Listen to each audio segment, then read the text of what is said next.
जो ईआरसीपी योजना जो पहले 2015-16 में इसका प्रारूप तैयार हुआ था, लेकिन पिछली कांग्रेस की सरकार ने इसमें कोई काम नहीं किया।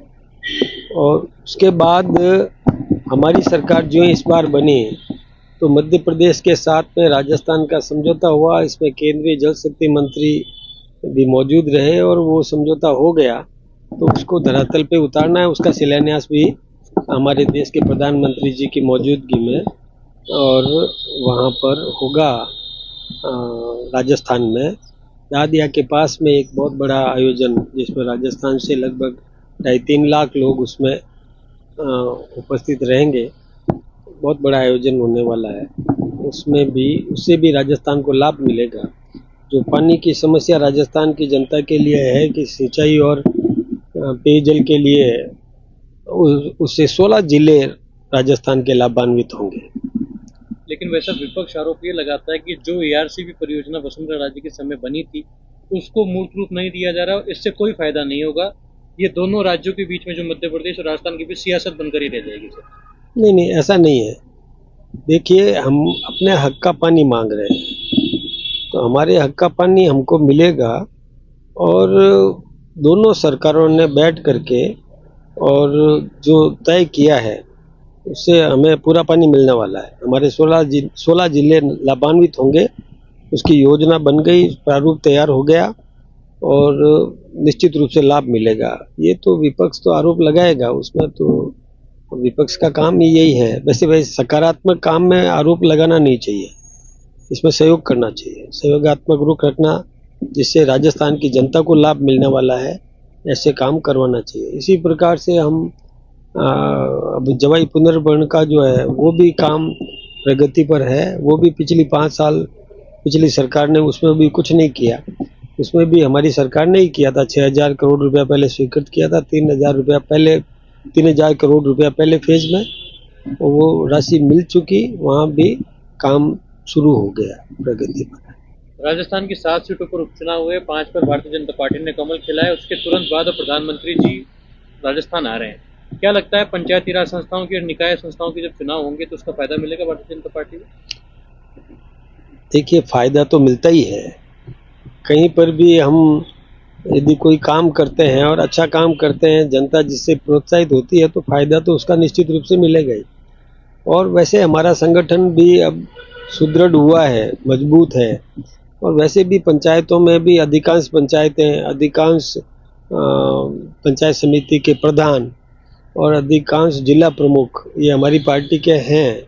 और भी हमारी पार्टी व्यापक प्रचार प्रसार करके और पूरा संगठन को मजबूती मिली है, उसका लाभ तो हमें राजनीतिक दृष्टि से मिलता ही मिलता है। राजस्थान सरकार धर्मांतरण, देखिए, धर्मांतरण किसी भी प्रकार का जबरन नहीं होना चाहिए। हमारे मौलिक अधिकारों में ये एक है कि व्यक्ति अपने धार्मिक स्वतंत्रता का अधिकार उसको दिया गया है। कोई भी प्रभावित हो जाए, सोच समझ करके किसी भी धर्म को अपनाए, लेकिन कहीं प्रलोभन दे करके या दबाव डालकर या जबरन ऐसा कोई भी या भ्रमित करके धर्मांतरण करवाता है तो ये कानूनन अपराध है। तो ऐसे एक एक्ट हमने भी बनाया है राजस्थान में, निश्चित रूप से। और ये मौलिक अधिकारों की रक्षा भी है। और ये धर्मांतरण जो करवाया जा रहा है हमारे समाज में, हम देखते हैं कि हमारी संख्या आनुपातिक दृष्टि से घटती जा रही है।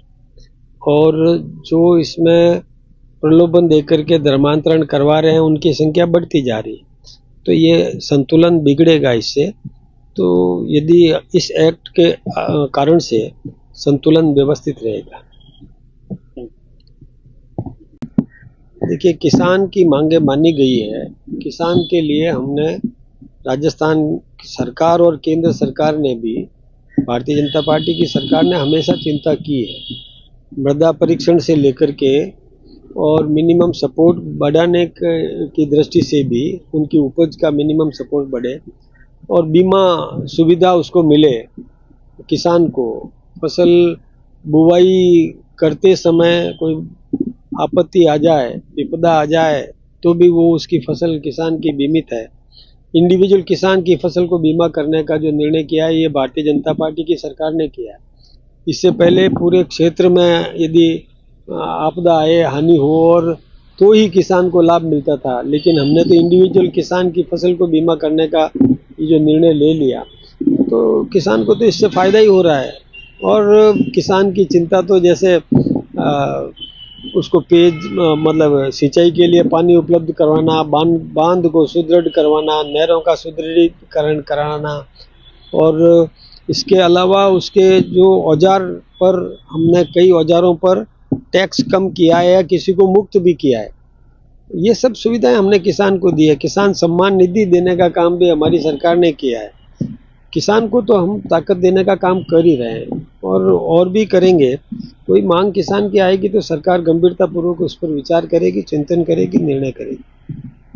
ठीक है। अधिक बच्चे जो हैं अच्छे हैं, कैसे देखते हैं सर? देखिए, हम समान नागरिक संहिता, ये जो कानून लाना चाहते हैं, एक कानून सबके लिए लागू हो, जिसमें यूसीसी, यूनिफॉर्म सिविल कोड्स, हम उसके माध्यम से सबको समान अधिकार मिलेगा। कोई एकाधिक शादियां करता है तो उस पर भी अंकुश लगेगा। फिर बच्चे उसका जो लाभ मिलता है, आरक्षण का लाभ या जो सुविधाएं मिलती है, वो सब समान रूप से मिलेगी। इसलिए हम उसके पक्षधर हैं। और जब इस प्रकार का होगा तो जनसंख्या नियंत्रित भी रहेगी और व्यवस्थित रूप से रहेगी। सर, किसान जो है वो अपनी मांगों को लेकर के दिल्ली